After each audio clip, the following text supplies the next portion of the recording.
Hello student, मेरे YouTube channel में आपका बहुत बहुत स्वागत है। आज हम प्रयोगशाला परिचायक के बायो सब्जेक्ट का पहला टॉपिक स्टार्ट करने वाले हैं, ओरिजिन ऑफ लाइफ, जीवन की उत्पत्ति। इसे हम बेसिक टू एडवांस समझेंगे और जितने भी प्रीवियस ईयर जो क्वेश्चन आए हुए हैं थ्योरी के बाद उसे सॉल्व कराया जाएगा, ताकि आप लोग को कहीं और बुक, कहीं और मटेरियल ढूंढने की आवश्यकता ना पड़े। जैसा कि हमने इससे पूर्व एग्ज़ाम देख चुके हैं, जो साइंस के जो क्वेश्चन आते हैं वो थोड़ा सा एडवांस लेवल में आते हैं। सिलेबस जो दिया हुआ है 9th और 10th सीजी बोर्ड का, लेकिन हम उसके साथ साथ एनसीईआरटी को भी शामिल करेंगे 9th 10th और बढ़िया से समझेंगे, बेसिक सरल शब्दों में समझने का प्रयास करेंगे। तो चलिए स्टार्ट करते हैं। पहला टॉपिक जो हमारा है आज, origin of life. Origin of life से ही हम अगर समझें तो ये ऐसा है कि जीवन की उत्पत्ति कैसे हुई, क्रम से ही होगी। तो सबसे पहले ब्रह्मांड का विकास हुआ होगा, ब्रह्मांड के बाद पृथ्वी बनी होगी, पृथ्वी से फिर जीवन की या जीवों की उत्पत्ति हुई होगी। तो इसी से ही हम क्रमबद्ध तरीके से ही समझने का प्रयास करते हैं। ठीक है, तो देखो ब्रह्मांड जो है वो सबसे पहले बना। ठीक है, ब्रह्मांड में बोलते हैं कि आकाशगंगाएं हैं, बहुत सारे आकाशगंगाएं हैं, साथ साथ वहाँ तारे भी हैं, सितारे भी हैं। ठीक है, तारे भी हैं और सितारे भी हैं, गैस हैं और गैसों का बादल भी है और धूल के कण भी समाहित हैं। इससे ब्रह्मांड मिलकर बना है। लेकिन ब्रह्मांड की उत्पत्ति में सबसे महत्वपूर्ण जो सिद्धांत अब तक का है वो है बिग बैंग थ्योरी। यह सर्वाधिक प्रचलित सिद्धांत है और इसी सिद्धांत को सर्वमान्य दिया गया है कि ब्रह्मांड की उत्पत्ति इसी से हुई है। तो देखो, बिग बैंग थ्योरी को बहुत ही अच्छे समझते हैं क्योंकि बहुत ही इंपॉर्टेंट है। बिग बैंग थ्योरी या महाविस्फोट सिद्धांत 1935 में दिया गया और जिनके द्वारा दिया गया उनका नाम था एवे लामैत्र द्वारा दिया गया। यह सिद्धांत किनके द्वारा दिया गया, यहाँ पर ये देखो दिख रहा है आपको, एवे लामैत्र द्वारा दिया गया। ठीक है, इन्होंने बताया कि सबसे पहले एक बड़ा सा गोला था। कितना था? बड़ा सा गोला था, उसका तापमान बहुत अधिक तापमान, उसमें प्रसार हुआ और छोटे छोटे विस्फोट हुए तो छोटे छोटे गोले के रूप में और भी गोले बने, उनका भी तापमान रहा होगा। भाई स्वाभाविक बात है, जब एक बड़ा सा गोला में प्रसार होकर जब वो फूटा, विस्फोट हुआ, तो उसे छोटे छोटे गोले बहुत सारे बने। ठीक है, उसमें से एक पृथ्वी बना। जब स्टार्टिंग में गोला टूट कर जब आया, जब पृथ्वी बना, स्टार्टिंग में बहुत ज़्यादा गर्म रहा होगा, समय के साथ उसमें तापमान में कमी आई होगी। तो उसी को हम समझेंगे कि कैसे पृथ्वी पर तापमान की कमी आई, वायुमंडल कैसे बना और फिर जीवों का विकास कैसे हुआ। तो देखो, इसमें बताया गया है कि जो एक बड़ा सा गोला था उसका तापमान बहुत ज़्यादा था, बहुत ज़्यादा, उसमें विस्फोट हुआ। प्रसार होने के कारण क्या हुआ? विस्फोट हुआ। और यही विस्फोट से किसका निर्माण हुआ? पृथ्वी का ही निर्माण हुआ। जब पृथ्वी का निर्माण हुआ, पृथ्वी बहुत गर्म था। स्वाभाविक बात है, गर्म क्षेत्र से निकला है तो गर्म ही रहेगा। और उसमें सर्वाधिक जो गैसें पाई जाती थी, उपस्थित था, वो हाइड्रोजन और हीलियम था। ये इंपॉर्टेंट है, आप इसको याद रखिएगा। पृथ्वी के निर्माण के समय सर्वाधिक हाइड्रोजन और हीलियम गैसें मौजूद थी, पर समय के साथ उसमें तापमान में कमी आई। उसी को हम समझेंगे। तो देखो, एग्ज़ाम में अक्सर ये क्वेश्चन पूछा जाता है कि सौर मंडल और पृथ्वी की उत्पत्ति कितने वर्ष पूर्व हुई।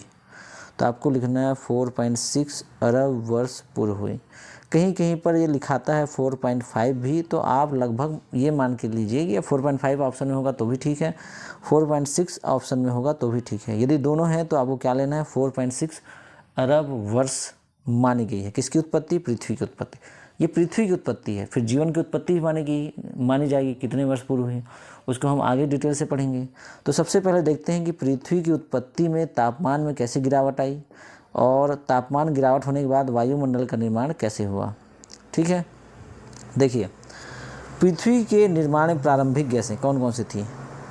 H2O जल वाष्प के रूप में थी। ये जल भी थी तो बहुत कम मात्रा में, क्योंकि बहुत ज़्यादा टेम्परेचर होने के कारण जल नहीं था, तो जल वाष्प के रूप में माना जाता है। दूसरा माना जाता है मीथेन और तीसरा माना जाता है तीसरा माना जाता है मीथेन, दूसरा माना जाता है अमोनिया। ये 3 गैसें थी। पृथ्वी के स्टार्टिंग में जब बना तो हाइड्रोजन और हीलियम तो विद्यमान थी, साथ साथ समय बीतता गया तो उसमें जल वाष्प, अमोनिया और CH4 बना। देखो, अब पृथ्वी जब बना शुरुआत में तो वहाँ पर अल्ट्रावायलेट किरण आती थी, क्योंकि ओजोन लेयर था नहीं। दूसरा, वायुमंडल भी नहीं था, इसलिए वर्षा नहीं होती थी, वाटर की कमी थी। और टेम्परेचर कितना था उस समय? 800 डिग्री सेंटीग्रेड से भी अधिक, इसलिए न पेड़ पौधे उग पाते, ना ही जीवन का विकास हो पाता। पर समय बीतता गया और हजारों लाखों वर्षों बाद एक केमिकल रिएक्शन हुआ। केमिकल रिएक्शन जैसे H2O है जल वाष्प के रूप में, उसमें से ऑक्सीजन जो है वो अमोनिया से क्रिया करके अन्य गैसों का निर्माण किया और मीथेन से क्रिया करके कार्बन डाइऑक्साइड गैसों का निर्माण किया, जिससे वायुमंडल का निर्माण हुआ। ठीक है, वायुमंडल बन गया। अब वायुमंडल बन गया तो वायुमंडल बनने के बाद O2 और क्रिया करके O3 का निर्माण किया, जिससे ओजोन लेयर बना, जिससे हमें जो सूर्य की अल्ट्रावायलेट किरण है उससे हमारी रक्षा होती है। ये ओजोन लेयर कही, ओजोन लेयर बन गया, वायुमंडल बन गया। अब इसमें वर्षा कैसे हुई भाई? तापमान समय के साथ कम कैसे हुआ? तो जो H2O था वो जल के मात्रा में थोड़ा बहुत विद्यमान था, बाकी जल वाष्प था। ये वाष्प बनता गया, ऊपर जाता गया, फिर वो बादल के रूप में गिरते गया, क्योंकि वायुमंडल तो निर्माण हो चुका था। फिर वह गिरा, फिर ऊपर गया, फिर वो पानी के रूप में गया। इस तरह से कई सालों तक ये प्रोसेस चला और प्रोसेस चलने के बाद पृथ्वी के तापमान में कमी आई। और जो पृथ्वी के तापमान में कमी आई उसी के बाद फिर जीवों का विकास हुआ। यहाँ तक आप आई होप आप समझ गए होंगे अच्छे से। ये बेसिक है कि इसमें से इम्पॉर्टेंट क्या क्या चीज़ है। जैसे ये इम्पॉर्टेंट है कि गैस कौन कौन से थे विद्यमान, पृथ्वी और सौरमंडल की उत्पत्ति कितने वर्ष पूर्व हुई, 4.6 अरब वर्ष हुई, ये याद आपको रखनी है। अब देखो, पृथ्वी का तो निर्माण हो गया, तापमान में कमी आ गई, अब जीवों का विकास कैसे होगा? इस पे बहुत सारे साइंटिस्ट ने अलग अलग सिद्धांत दिए। सभी सिद्धांत को हम समझेंगे और समझेंगे कि इसमें से जो अभी सर्वमान्य सिद्धांत हैं वो कौन से हैं जीवों के विकास से संबंधित। तो देखो, जीवों के विकास या जीवन की उत्पत्ति से सिद्धांत के संबंधित 5 सिद्धांत हमें दिखाई देते हैं। तो सर्वप्रथम जो सिद्धांत आए वो था विशिष्ट सृष्टिवाद का सिद्धांत, पहला सिद्धांत था। फिर दूसरा सिद्धांत आया स्वतः जननवाद आया, स्पॉन्टेनियस सिद्धांत आया। तीसरा है जीववाद या जीवात जननवाद का सिद्धांत आया, जिसको बायोजेनेसिस सिद्धांत भी कहा जाता है। ठीक है, उसके बाद आया क्या? ब्रह्मांडवाद सिद्धांत आया। और 5वां आया जैव रासायनिक विकास सिद्धांत। यही सबसे महत्वपूर्ण है, यही सबसे सर्वमान्य है। लेकिन समझना है तो ये चारों चीज़ों को अच्छे समझेंगे, फिर 5वीं चीज़ें में जाएंगे। तो सबसे पहले हम शुरुआत करते हैं विशिष्ट सृष्टिवाद का सिद्धांत। देखो, विशिष्ट सृष्टिवाद सिद्धांत अभी भी बहुत सारे लोग यही मानते हैं कि इस सृष्टि का विकास, ये जीवन का विकास अलौकिक शक्ति के माध्यम से हुई है। अलौकिक शक्ति मतलब भगवान के द्वारा हुई है, ये सिद्धांत माना गया। लेकिन यह सिद्धांत तर्क देने में असफल रहा, इसीलिए इसे नकार दिया गया साइंटिस्टों द्वारा। दूसरा जो सिद्धांत आया स्वतः जननवाद का सिद्धांत, स्पॉन्टेनियस जेनेसिस सिद्धांत। यह जो सिद्धांत है इसमें कहा गया है कि जीवन की उत्पत्ति निर्जीव वस्तुओं से हुई है, निर्जीव चीज़ों से हुई है, नॉन लिविंग वस्तुओं से हुई है, और निर्जीव चीज़ों से ही सजीव चीज़ों का निर्माण हुआ है। बहुत सालों तक इसे ही मानता गया। उन्होंने एग्जाम्पल के तौर पे बताया कि जैसे 6 मान वस्तुएं जो सड़ गल जाते हैं, जल्दी ख़त्म हो जाते हैं, निर्जीव चीज़ें जैसे लकड़ी हो सकता है, घास फूस हो सकते हैं, धूल के कण हो सकते हैं, जो भी निर्जीव वस्तुएं हैं उनका उदाहरण देकर उन्होंने समझाया कि जैसे भूसे से जीवन की उत्पत्ति। उन्होंने एग्जाम्पल दिया कि धूल से मक्खी का निर्माण हुआ। किससे? धूल से मक्खी का निर्माण हुआ। ओस तथा सड़ते हुए मांस से कीड़ों का निर्माण हुआ। ये साइंटिस्ट द्वारा दिया गया, पर यह भी क्या रहा? असफल रहा, क्योंकि यह सही व्याख्या नहीं कर पाया। भाई स्वाभाविक बात है कि निर्जीव चीज़ों से कैसे सजीव चीज़ों का निर्माण होगा? घास से आप कैसे बना सकते हैं किसी जीवन को? धूल से आप कैसे कीड़े बना सकते हैं या मक्खी बना सकते हैं? इसलिए ये अपनी जगह असफल रहा। और असफल होने के बाद जब तीसरा जो सिद्धांत आया उन्होंने बताया कि ये जो सिद्धांत है जीववाद या जननवाद का सिद्धांत, इसमें उन्होंने बताया कि पिछले बार में बताया था कि निर्जीव चीज़ों से ही जीवन की उत्पत्ति होती। इन्होंने कहा कि जीव चीज़ों से मतलब सजीव चीज़ों से ही सजीव जीवन की उत्पत्ति होती है। यहाँ तक तो सही बात है कि भाई सजीव चीज़ों से ही सजीव होगी। लोगों ने माना कि सजीव चीज़ों से ही सजीव होगी, जो जीवित हैं उसी से होगी। उन्होंने एग्जाम्पल के तौर पे बताया कि मुर्गी से जैसे अंडा आता है, मुर्गी क्या है? लिविंग जीव है, ठीक है। तो जो जीवित जीव हैं उसी से जीवित हुआ। मुर्गी से अंडा आया, अंडे से हमको चूजा मिल गया, मतलब जीवित सजीव चीज़ों से ही सजीव चीज़ें मिल गई, ठीक है। लेकिन इन्होंने यह नहीं बता पाए कि आखिर मुर्गी कहाँ से आया। भाई मुर्गी कहीं ना कहीं से तो आया होगा, तभी तो अंडा देगा ना। तो उन्होंने यह नहीं बता पाया, यह प्रूफ नहीं कर पाया कि मुर्गी कहाँ से आया। इसलिए यह सिद्धांत भी क्या रहा, अपने समय में असफल रहा। इसको देने वाले जो सिद्धांत थे वो साइंटिस्ट थे रुडोल्फ विर्चो और लुई पास्चर। नाम इम्पॉर्टेंट नहीं है, लेकिन इसका सिद्धांत इम्पॉर्टेंट है कि सजीव से ही सजीव चीज़ का निर्माण होता है। उसके बाद एक और सिद्धांत आया, ब्रह्मांडवाद, कॉस्मोजोइक थ्योरी। इसमें इस सिद्धांत के जो समर्थक थे मूलतः जो थे वो ग्रीक विचारक लोग थे। उनका मानना था कि आउटर स्पेस है, इस पृथ्वी से बाहर भी और भी जीवन है, वहाँ से कुछ लोग आए, एलियन जैसे लोग आए और यहाँ पर जीवन का निर्माण किया। पर यह भी अपने आप को प्रूव नहीं कर पाया और यह भी क्या रहा, असफल रहा। ठीक है। अब जब पढ़ते हैं हम पांचवा थ्योरी, ये 5वां नंबर का है। कौन सा नंबर का है ये? 5वां नंबर का है। ये बहुत ही इम्पॉर्टेंट है और इसे ही हम अच्छे से समझने का प्रयास करेंगे। ठीक है। तो सबसे पहले समझते हैं कि रासायनिक उद्विकास के फलस्वरूप जीवन की उत्पत्ति। यदि शब्दों से समझे तो केमिकल रिएक्शन हुआ होगा, उस केमिकल रिएक्शन के थ्रू ही क्या आया होगा, जीवन की उत्पत्ति आई होगी। तो सबसे पहले केमिकल रिएक्शन या रासायनिक उद्विकास के फलस्वरूप जीवन के विकास से संबंधित जो थ्योरी दी वो साइंटिस्ट थे, ओपेरिन नामक साइंटिस्ट थे। ये एक रूसी साइंटिस्ट थे। कौन से साइंटिस्ट थे? रूसी साइंटिस्ट थे। इन्होंने एक किताब भी लिखी, ओपेरिन ने भौतिकवाद या पदार्थवाद, इसे ही क्या बोला जाता है, मटेरियलिस्टिक थ्योरी के नाम से प्रस्तुत की।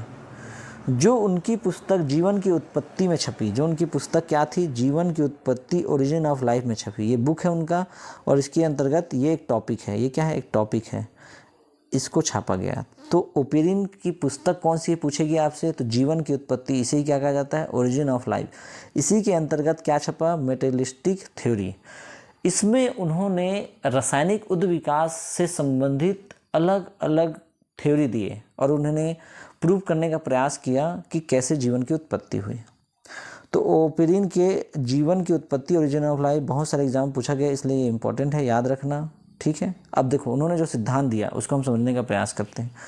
सबसे पहले उन्होंने कहा कि जीवन अर्थात प्रारंभिक जीवों की उत्पत्ति आज से 4 अरब वर्ष पूर्व हुई है। किसने कहा? ओपेरिन ने कहा। कब हुई है? 4 अरब वर्ष पूर्व हुई है। 4 अरब वर्ष पूर्व माना गया है। ठीक है, इनके द्वारा पूर्व माना गया है। जो आदि सागर में जो जल थे, आदि सागर थे, भाई स्वाभाविक बात है, जब ठंडा हुआ, पानी गिरते रहे तो सागरों का निर्माण हुआ। तो उस आदि सागर में सबसे पहले क्या बना, न्यूक्लियोप्रोटीन के कण बने। सबसे पहले क्या बना, न्यूक्लियोप्रोटीन के कण बने, उस आदि सागर में बने। ठीक है। और ये न्यूक्लियोप्रोटीन का एग्जाम्पल के रूप में हम किसको दे सकते हैं, वायरस। किसको देख सकते हैं, वायरस। देखो ये जीवन की उत्पत्ति किससे भी बोलते हैं, सबसे पहले 4 अरब वर्ष पूर्व बताया गया है, सबसे पहली बात। दूसरी बात, आदि सागर में जो न्यूक्लियो प्रोटीन के कण हैं उनके द्वारा बताया गया कि न्यूक्लियो प्रोटीन कण होने के कारण वायरस सबसे पहले आया, इनके द्वारा वायरस का निर्माण हुआ। इसी को बताया गया है कि उसके बाद जब वायरस बना उसके बाद प्रोकैरियोटिक कोशिका का निर्माण हुआ। प्रोकैरियोटिक कोशिका जो बने थे उसमें पहले पर पोषण होता था, दूसरे के ऊपर आश्रित रहते थे, स्वाभाविक बात है, उस समय कुछ मिलता नहीं था, इसे दूसरे, फिर समय बीतता गया और वो स्वपोषण स्थिति में आ गए। ठीक है। फिर उन्होंने आगे बताया कि जो स्वपोषी जीव हैं वर्तमान में नीलहरित शैवाल थे। जो स्वपोषी पोषण बने वो नीलहरित शैवाल के रूप में माना जाता है, स्वपोषी पोषण। इसीलिए सबसे प्राचीन जीव के रूप में नीलहरित शैवाल को माना जाता है। सबसे प्राचीन जीव के रूप में किसे माना जाता है, नीलहरित शैवाल के रूप में जाता है। यह स्वपोषण हुए। उसके बाद उन्होंने कहा कि उसके बाद यूकैरियोटिक कोशिका हुई। प्रोकैरियोटिक कोशिका प्रारंभिक अवस्था को कहा जाता है, जिसमें परपोषण से स्वपोषण की ओर गया, और जो स्वपोषण की ओर गया उसमें नीलहरित शैवाल था, जो पहले परपोषण थे, बाद में स्वपोषण हो गए। और स्वपोषण होने के बाद फिर यूकैरियोटिक कोशिका, मतलब प्रोकैरियोटिक कोशिका का जो होता है क्या, मैच्योर रूप होता है। क्या होता है, मैच्योर रूप होता है। मतलब क्या है, विकसित रूप होता है, विकसित रूप होता है, तो यूकैरियोटिक कोशिका बना। तो क्या, अब देखो ये तो ओपेरिन ने सिद्धांत दिया और यही सिद्धांत सबसे सर्वमान्य है। एग्जाम में पूछा जाता है कि जीवन की उत्पत्ति से संबंधित कौन से सिद्धांत सर्वाधिक महत्वपूर्ण हैं, तो क्या बोलोगे आप, क्या बोलोगे आप, रासायनिक उद्विकास के फलस्वरूप जीवन की उत्पत्ति को माना गया है। ठीक है। अब आगे चलते हैं और देखते हैं कि इसमें अलग अलग साइंटिस्ट ने जैव विकास से संबंधित कुछ परिकल्पना को सिद्धांत दिए। जैव विकास, अब जैव विकास से संबंधित परिकल्पना या सिद्धांत के बारे में सर्वाधिक 3 लोगों ने ही दिया और इसी को ही पकड़ना है। ये सबसे इम्पॉर्टेंट है, इसको ध्यान से देखिएगा। पहला होता है लैमार्कवाद।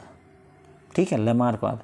लैमार्कवाद कहने का मतलब ये है कि लैमार्क नामक साइंटिस्ट ने जो सिद्धांत दिए उस सिद्धांत को लैमार्कवाद कहा जाता है। दूसरी चीज़ है चार्ल्स डार्विन। चार्ल्स डार्विन द्वारा जो सिद्धांत दिया उसे डार्विनवाद कहा जाता है। तीसरा जो होता है ह्यूगो डी व्रीज, इसके द्वारा जो सिद्धांत दिया गया उसे उत्परिवर्तन का सिद्धांत कहते हैं, म्यूटेशन ऑफ थ्योरी। ठीक है, तो लैमार्कवाद ने सबसे पहले क्या सिद्धांत दिया? जीव विकास, इवोल्यूशन। देखो यहाँ पर याद रखना, लैमार्कवाद ने जीव विकास दिया, डार्विन ने विकासवाद दिए। एक जैसा लगेगा, क्वेश्चन भी पूछा जाता है, कंफ्यूज हो जाओगे, इसलिए इसको अच्छे से याद रखना है। लैमार्कवाद ने जीव विकास या इवोल्यूशन दिया, जीव विकास, इसमें जीव आता है, लेकिन चार्ल्स डार्विन में जीव नहीं आता, विकासवाद का सिद्धांत आता है। और ह्यूगो डी व्रीज ने म्यूटेशन थ्योरी दिया, मतलब विकास का उत्परिवर्तन का सिद्धांत। ठीक है, सबसे पहले हम सिद्धांत की बात करते हैं, लैमार्कवाद का सिद्धांत। ठीक है, लैमार्कवाद का सिद्धांत, इस सिद्धांत का प्रतिपादन या प्रस्तुत लैमार्क नामक साइंटिस्ट ने किया। किसने किया? लैमार्क नामक साइंटिस्ट ने किया। कितने में किया? 1809 में किया। ठीक है, 1809 में किया। इनके द्वारा एक किताब लिखा गया, फिलॉसफी जूलॉजी। ठीक है, क्या नाम है? Philosophy zoologic. ठीक है, इन्होंने इस बुक में एक सिद्धांत प्रस्तुत किया। इन्होंने बताया उपार्जित लक्षणों की वंशानुगत का सिद्धांत।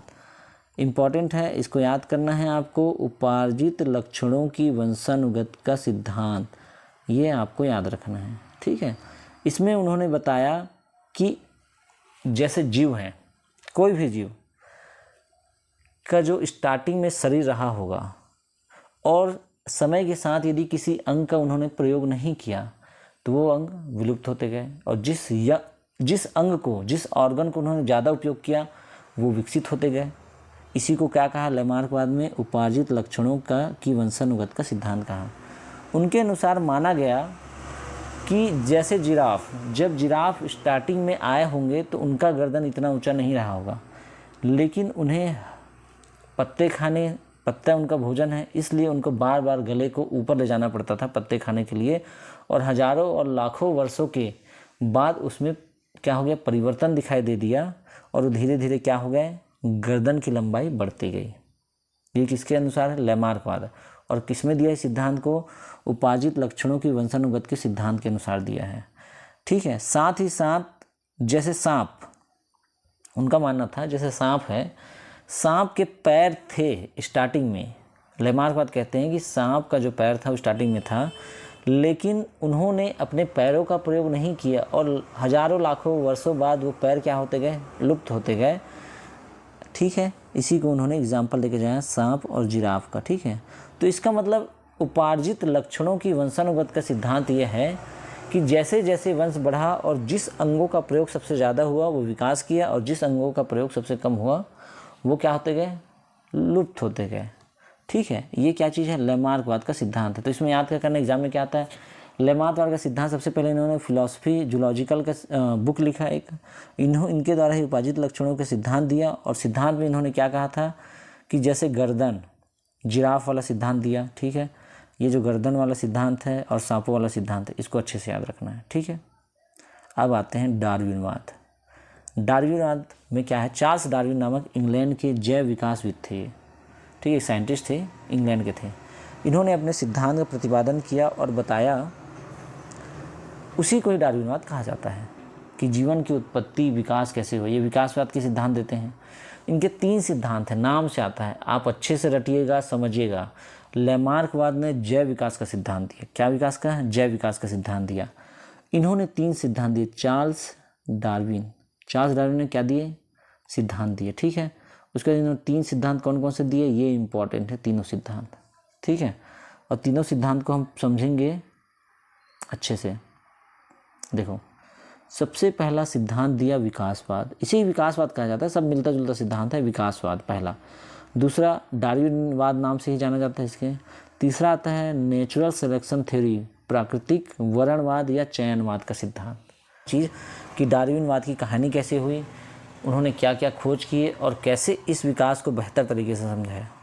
सबसे पहले 1831 में डार्विन जो है कहाँ के रहने वाले थे, इंग्लैंड के रहने वाले थे। इन्होंने इंग्लैंड से दक्षिण अमेरिका होते हुए विभिन्न प्रकार के महाद्वीपों की सैर की। ठीक है, क्या हुआ, इन्होंने इंग्लैंड से जहाज़ में, ठीक है, उस जहाज़ का नाम भी बताएंगे, बीगल जहाज़ है उस जहाज़ का नाम, इंग्लैंड से दक्षिण अमेरिका होते हुए बहुत सारे महाद्वीप का सफ़र किया। और सफ़र करने का इनका उद्देश्य था कि विभिन्न प्रकार के जीव, प्राणी, पेड़ पौधे, ये सब के बारे में क्या करें, वो रिसर्च करें। तो उन्होंने एक जहाज़ पर बैठ के सफ़र किया। उस जहाज़ का नाम है बीगल जहाज़। इसे इम्पॉर्टेंट है, पूछा जाता है। कौन सा जहाज़ है, बीगल जहाज़ है। ठीक है, और जो सफ़र किया वो कितने सालों तक किया, लगभग 5 सालों तक किया, 1831 से 1836 तक। कब तक किया, 1831 से 1836 तक उन्होंने क्या किया है, सफ़र किया है। ठीक है, तो देखो, उन्होंने सबसे पहले जब इंग्लैंड से दक्षिण अमेरिका का जब सफ़र कर रहे थे तो दक्षिण अमेरिका का एक जगह का नाम है इक्वेडोर। क्या नाम है, इक्वेडोर। इस इक्वेडोर नामक शहर के पास वो रुके। वहाँ स्थित एक कौन सा द्वीप था, गलापागोस द्वीप था। कौन सा द्वीप था, गलापागोस द्वीप था। इस गलापागोस द्वीप में क्या किया, उन्होंने अपने जहाज़ को रोका और वहाँ पर अपना रिसर्च स्टार्ट किया। तो देखो, इसलिए बता रहा हूँ कि 10th की बुक में जो डार्विनवाद है उसमें दिया गया है कि उन्होंने कहाँ से कहाँ तक सफ़र किया। ये सिलेबस का पार्ट है और एग्ज़ाम में आते हैं। ठीक है, तो इंग्लैंड से दक्षिण अमेरिका तक उन्होंने सफ़र किया। किस जहाज़ पर सफ़र किया, तो बीगल नामक जहाज़ पर उन्होंने सफ़र किया। कितने सालों तक सफ़र किया, 1831 से 1836 तक, 5 वर्षों तक उन्होंने सफ़र किया। और सफ़र किए और कहाँ पर अपना रिसर्च सबसे ज़्यादा किया, तो ये आता है दक्षिण अमेरिका के इक्वेडोर नामक देश के पास, जहाँ पर कौन सा द्वीप है, गलापागोस द्वीप है। यहाँ पर उन्होंने अपने बीगल जहाज़ को रोका और यहाँ पर रिसर्च अपना शुरुआत की। इस रिसर्च में उन्होंने आश्चर्यजनक चीज़ें देखी। ठीक है, उन्होंने देखा कि एक फिंच नामक पक्षी है।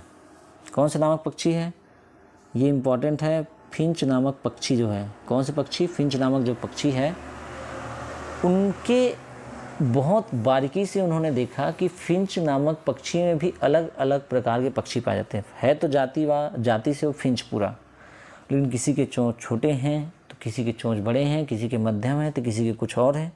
और चोंच के आधार पर वो अलग अलग प्रकार के भोजन ग्रहण करते हैं। ठीक है, कोई कीड़ा मकोड़ा खाते हैं, कोई शाकाहारी चीज़ें खाती है, कोई और कुछ चीज़ें खाते हैं। इसके आधार पर उन्होंने देखा कि पक्षियों के चोंच के आधार पर उनका पोषण आहार और उनका विकास भी अलग अलग तरीक़ों से दिखाई देता है।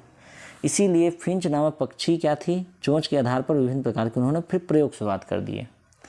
और ये सब प्रयोग देखने के बाद उन्होंने अपना एक सिद्धांत प्रस्तुत किया।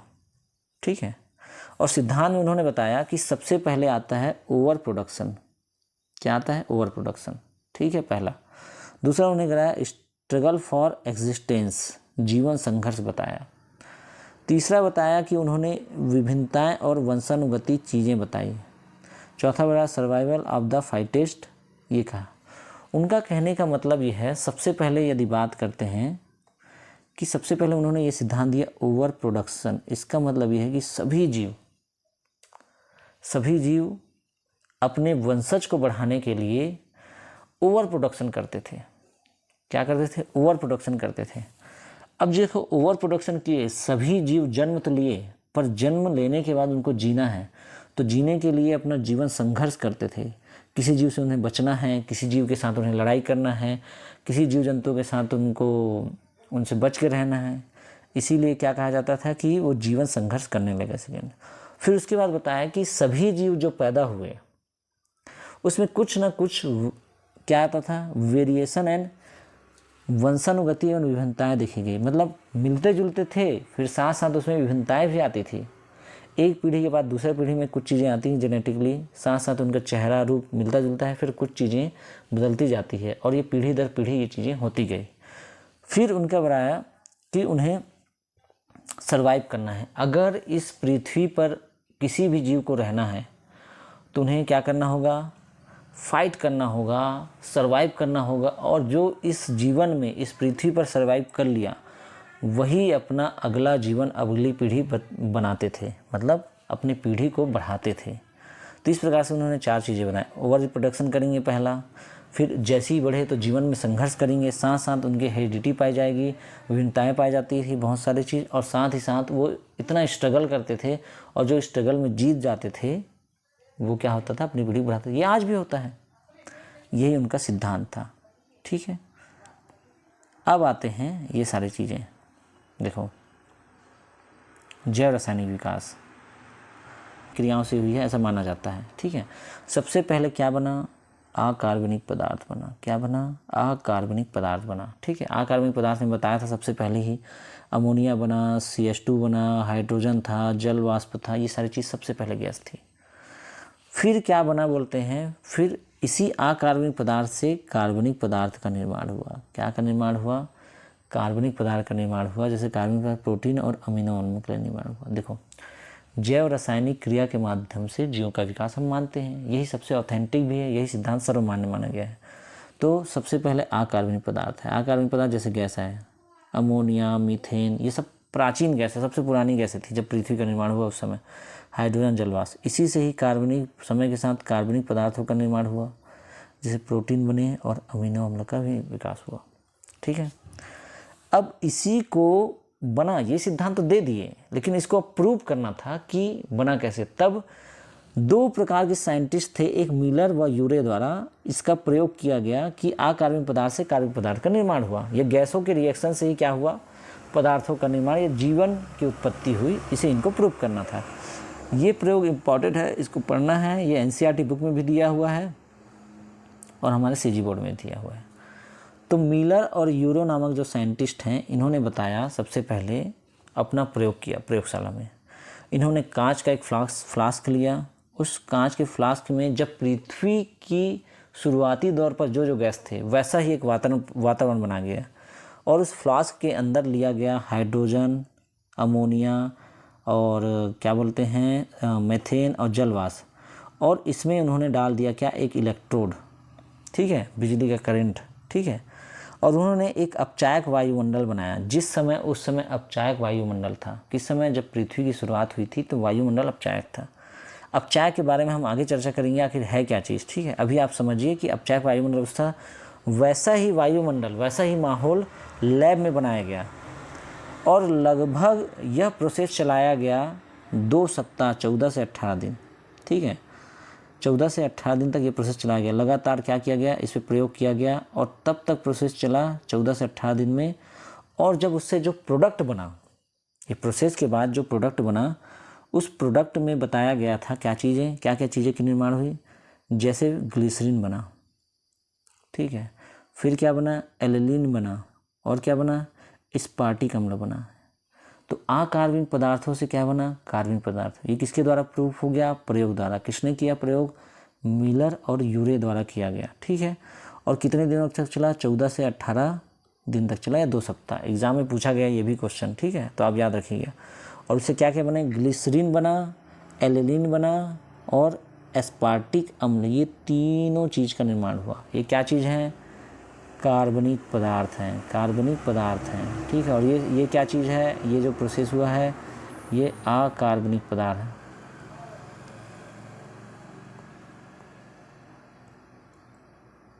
अकार्बनिक पदार्थ हैं। ठीक है, अब कुछ इंपॉर्टेंट चीज़ देख लेते हैं। ठीक है, देखो, उनका मानना था कि अकार्बनिक पदार्थों से कार्बनिक पदार्थ का निर्माण हुआ। ठीक है, उसको प्रूव करके भी दिखा दी, इसलिए सर्वमान्य रहा। और प्रूव करने के बाद जो मिला वो भी इंपॉर्टेंट है, आपको याद रखना है। और कुछ और बताएगी। सबसे पहले यूकेरियोटिक कोशिकाएं, एक कोशिकी आया। देखो, सबसे पहले एक कोशिकी जीव आया। एक कोशिकी जीव आया, वो जैसे जैसे विकास करता गया तो क्या हो गया, बहुकोशिकी या यूकेरियोटिक में हो गया। प्रोकैरियोटिक और यूकेरियोटिक को हम अगले टॉपिक पे अच्छे से पढ़ेंगे, आपको बहुत ही अच्छा समझ आएगा। अभी केवल नाम याद रखिए। प्रोकैरियोटिक कोशिका एक कोशिकी होता है जो शुरुआती दौर पे पाया जाता था। उसके बाद जब उसमें विकास हुआ, वो मैच्योर होने लग गया, तो यूकेरियोटिक कोशिका बन गए। इसी को कहा जाता था कि पहले एक सेल आया, समय के साथ वो बहुत सारे सेल बन गए, यूकेरियोटिक बन गए। और देखो आरएनए जो है, आरएनए, डीएनए, ये शुरुआत से ही, ठीक है, जीवों के विकास में महत्वपूर्ण योगदान निभाया है और इन्हीं से ही क्या हुआ है, जीवों का विकास हुआ है। ठीक है, अब आते हैं इम्पोर्टेंट फैक्ट। इसको तो आपको याद करना ही पड़ेगा क्योंकि बहुत ही महत्वपूर्ण है। सबसे पहले समझते हैं क्या चीज़ें। आर्कियोप्टेरिक्स होता कौन है, वह है कौन? ये जुरासिक युग का सर्वमान्य पुरातन पक्षी था। ठीक है, पुरातन क्या है? पक्षी है। कौन सा?